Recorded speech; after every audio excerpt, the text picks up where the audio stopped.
we made a spontaneous decision to fly halfway around the world for a wild surf trip to the UAE, only to experience so much more.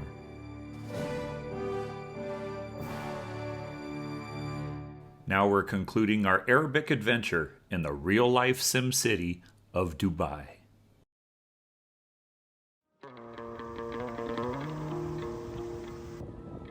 After a spectacular 6-day experience in the UAE capital, Abu Dhabi, it was an easy 90-minute taxi ride over to the most populated UAE city and the awe-inspiring skyline of Dubai.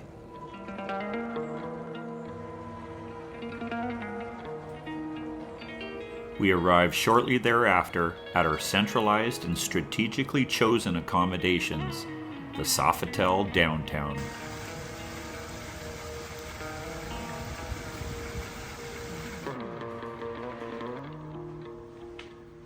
Check-in was a breeze, and we were quickly up to our room on the 24th floor. The room was great, not as big and as grand as the Conrad in Abu Dhabi, but the jewel of the Sofitel was the location in the heart of the city, and this ridiculous view. We were thrilled to have the famed Burj Khalifa in our backyard for the next 5 days. Our newly adopted home was comfortable, had a clean, cool decor, good flow, and a user-friendly bathroom area.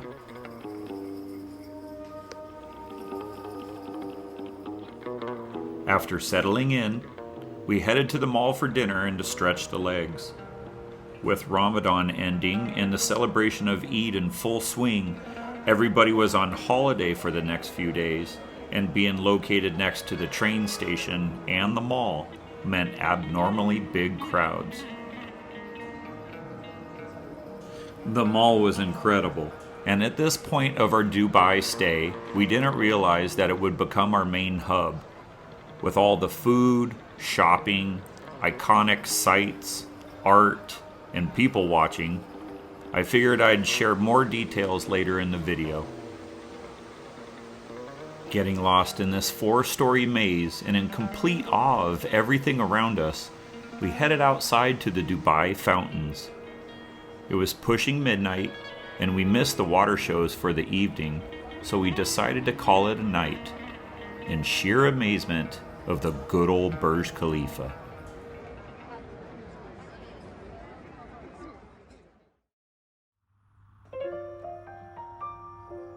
Up early to catch the sunrise and really soaking in an amazing view from my new favorite chair, we put on our walking shoes and went exploring on our only day in Dubai that didn't have something planned.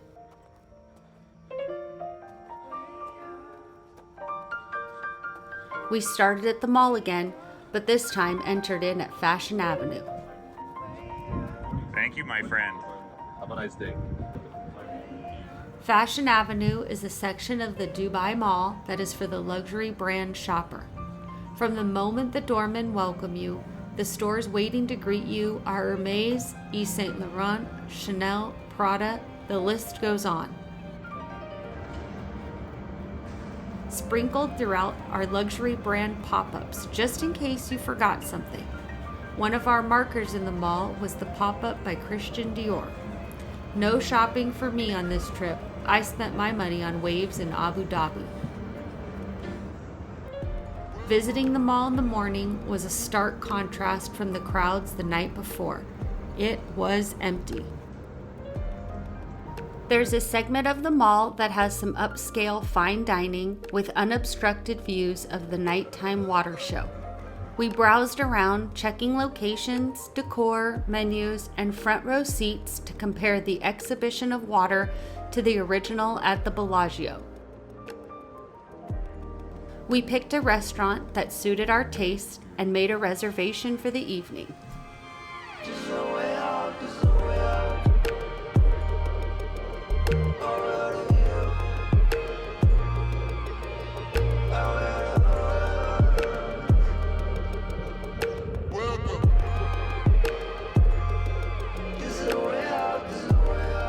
Happy with our dinner arrangements, we hit the streets.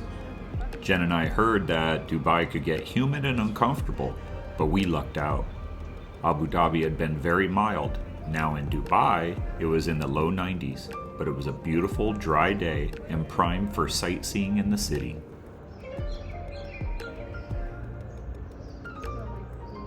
We tracked down the Museum of the Future. Finished in 2022, the museum is a must-see and a new iconic landmark for Dubai. You have to make reservations in advance, and we got ours a couple of weeks before the trip. You're allowed to visit the inside lobby area free of charge, which we did because our full paid experience wasn't until the following day.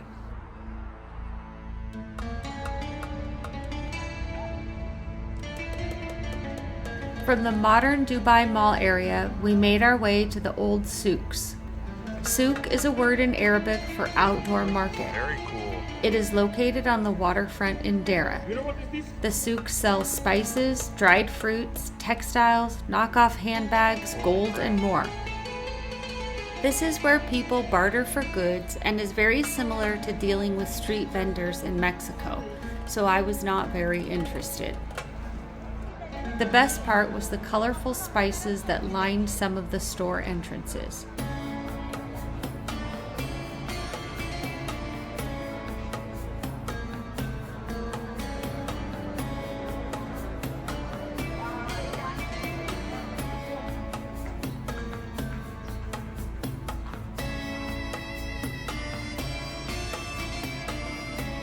Browsing through the winding streets of the souks, some colorful textiles caught our eye. The shop owner put a blue scarf on Jeremy, and we admired the colors and patterns that lined the shop's walls. Then he chose a scarf for me and whipped together a headpiece just like that. He would have been really helpful at the mosque. See? You don't. Needed him at the mosque. Yeah, you don't need me anymore. He's got you hooked up.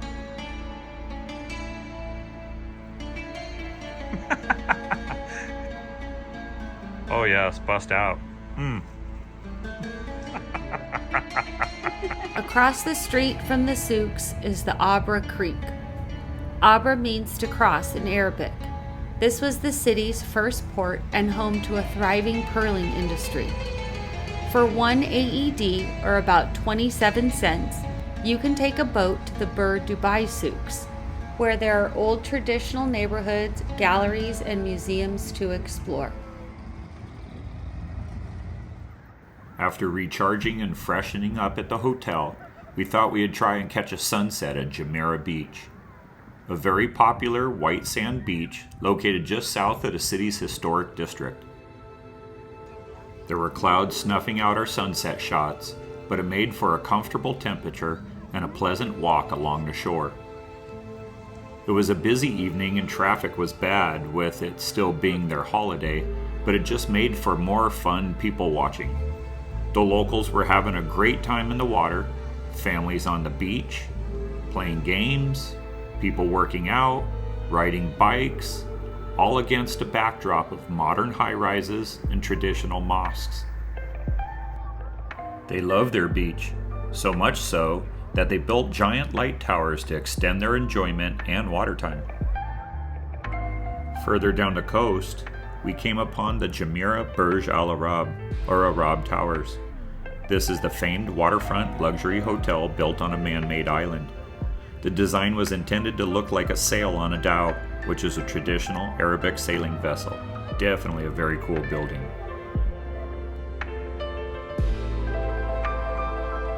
Jumeirah Beach was definitely worth a visit, but it was back in a taxi, then a walk along the lit streets of downtown, through the mall with all the locals in their traditional attire, and just in time for our dinner date at Opso. It was a beautiful evening with perfect views from our seats.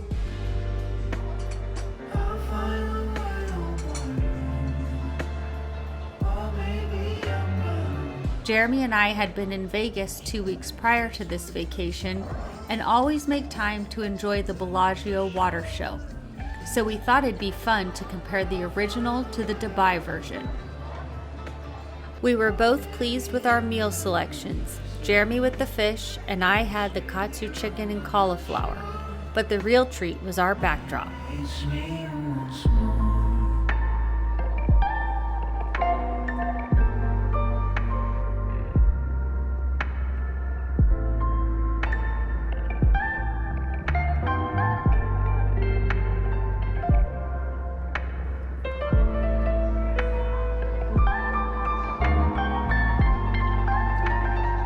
Our dinner was delicious, and the show looked beautiful from above, but it was back through the mall on a busy evening to get a different perspective from the outside. The bridge was lit up and a popular photo and selfie spot for all the ladies dressed up for their gentlemen, including mine.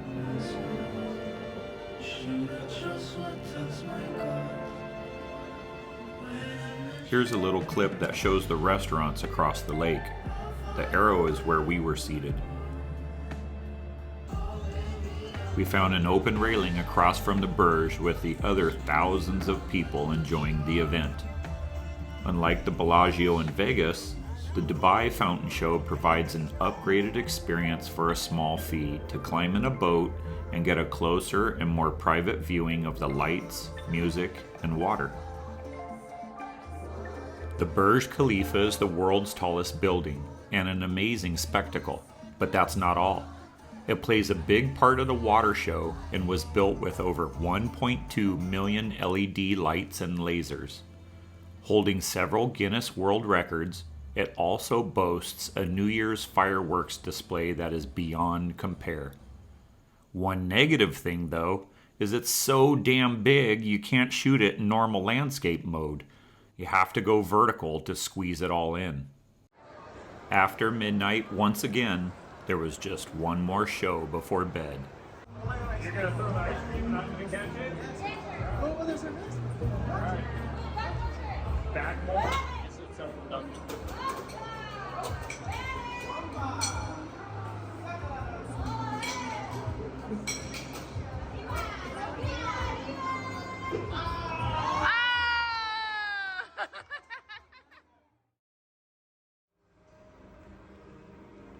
Day 3 had an early 4:30 alarm to get us up and out for our next adventure. It was back through the mall to find the entrance to At the Top. Jen had booked us a sunrise viewing from the observation floors of the Burj Khalifa. After checking in, it was straight to the elevators. That was a show in itself. Like I mentioned in the Abu Dhabi video, these observation decks were my cure for being droneless.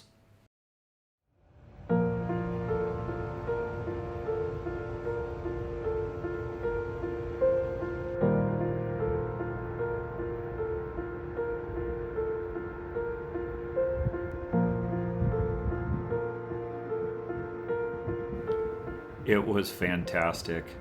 So peaceful outside with a light breeze blowing. We were on floors 124 with an outside and inside, and then could walk up to 125 that was inside with viewing, shops, and this digital skywalk. We were one of the first 3 couples up the elevator, and more people were beginning to arrive as the sky got brighter. But with a reasonable entry fee and limited reservations, it didn't get very crowded. The building itself is beautiful, standing at 2,722 feet and a total of 163 floors. I was seriously impressed.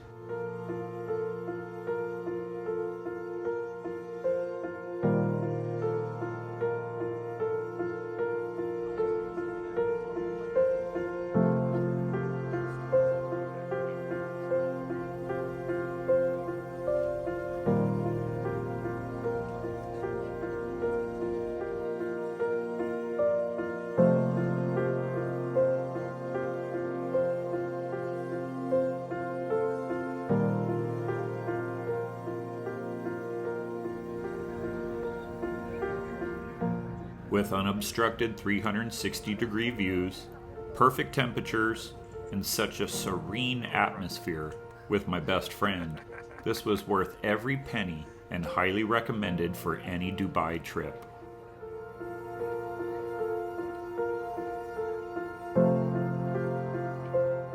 After witnessing such a memorable dawn of a new day, we cruised back inside to play with some of the cool photo ops.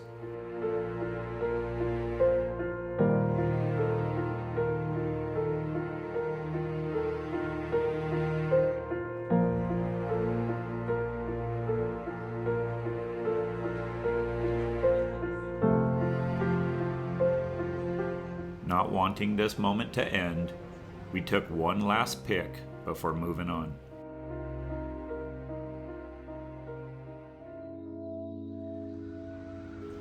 We grabbed some breakfast and had the mall all to ourselves, so this is where I thought I'd share one of my faves.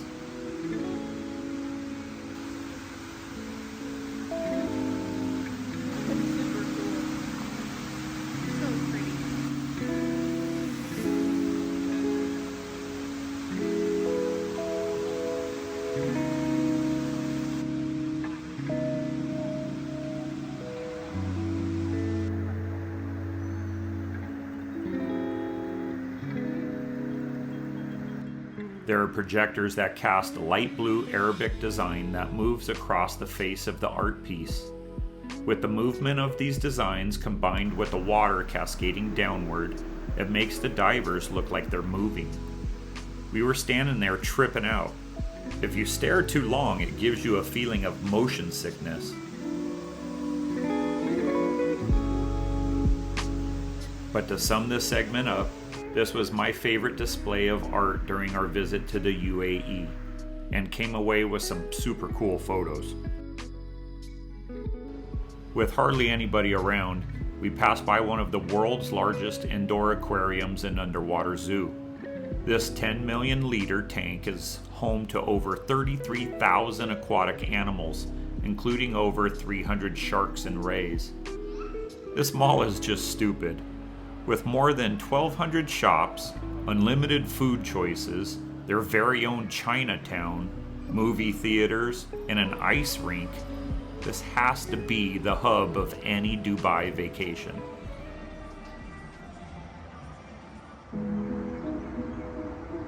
Shooting across town, it was time for our hot date with the Museum of the Future. After checking in and getting our bracelets, it was up to the exhibits. The building has 7 floors total, and there are 5 floors that display different themes of the future. The top level was kind of cheesy, but then we dropped down to this one called the Heel Institute, which was my favorite. This whole experience reminded Jeremy and I of a team lab.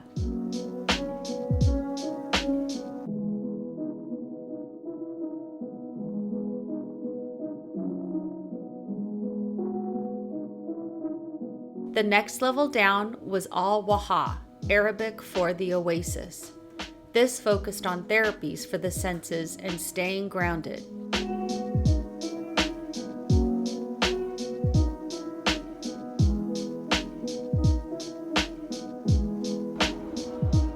Then we explored Tomorrow and Today, a breakdown of global challenges and new technology.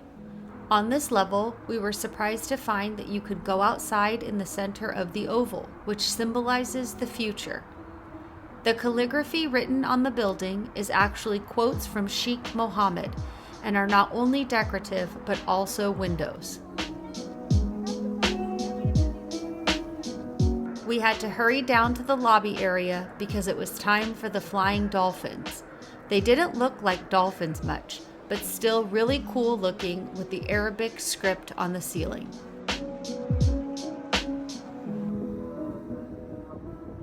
Returning to the hotel, we decided to walk across the street to a nearby mosque that began the call for prayer. It reminded me of Japan, where they had ancient temples right in the middle of modern Tokyo. You have traditional domes that adorn the mosques versus this new abstract architecture right next door. It had been a full day with an early start, so we decided it was time to head back up to the room in preparation of what tomorrow's new sun might bring.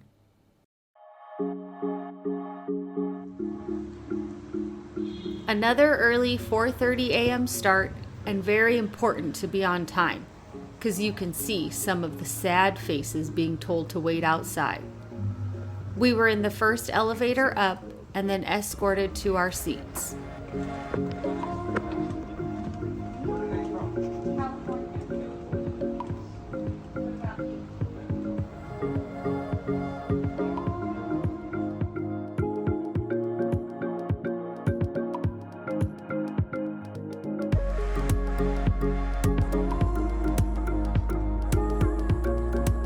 We had a team of servers explaining the experience, pampering us, and answering questions.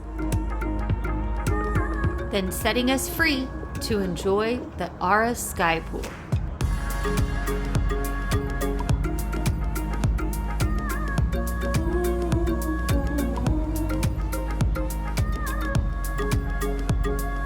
I was watching a bunch of YouTube videos before the trip that showcased an infinity pool with crazy views. After researching, I learned that the Aura Skypool was for me, and I couldn't think of a better way to spend my last full day floating above the Arabian Gulf. The Skypool sits on the 50th floor of the St. Regis, smack dab in the middle of the Palm Jumeirah. Dubai claims yet another Guinness World Record by having the highest 360-degree infinity pool. We got to enjoy another amazing sunrise, but the views didn't stop there.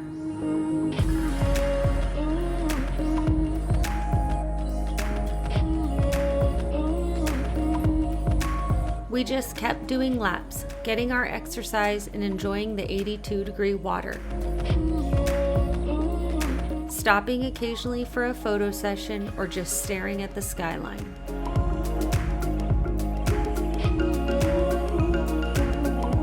It was cool to be located on the trunk of the famous Palm Jumeirah.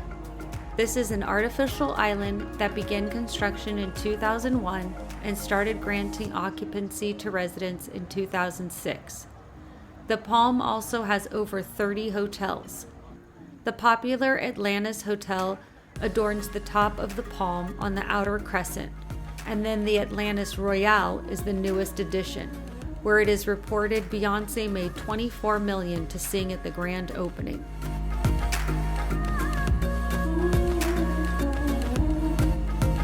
I have a husband that loves me, and he's always making me pose for pictures. But I guess I can't complain, because deep down inside, every girl secretly likes a good photo shoot.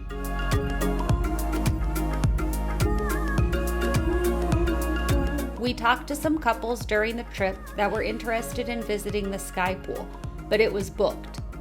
Reservations are a must, and be aware that the sunrise and sunset time slots book much faster than the others. We enjoyed every last minute, but they clear things out before the next time window opens. So after showering and changing, I just wanted to share with you that if you're coming to Dubai, I'd book this gem right away.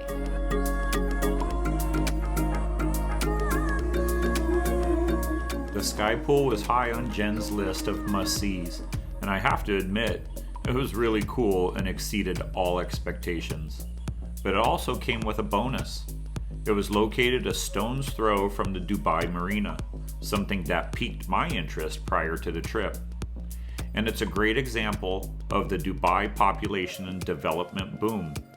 There wasn't much here back in the day, but with oil, smart investments, and a strong economic plan, Dubai exploded in the 90s and saw an 80% population growth from 2010 to 2020. One interesting fact, Dubai's population is approximately 4 million currently, with only 12% natural-born Emiratis, versus 88% being expats, and the majority of those are here for work and all of the construction. We found a cool restaurant and sat down to have a relaxing and tasty brunch along the waterfront. It was a quick visit, but happy we got to experience the evolution of the Dubai Marina District. Our spontaneous getaway to the UAE was coming to an end, and it was time to pack, but we thought we'd catch a few more rays at our pool before being cooped up on a plane, and snap a few more memorable screenshots for our phones.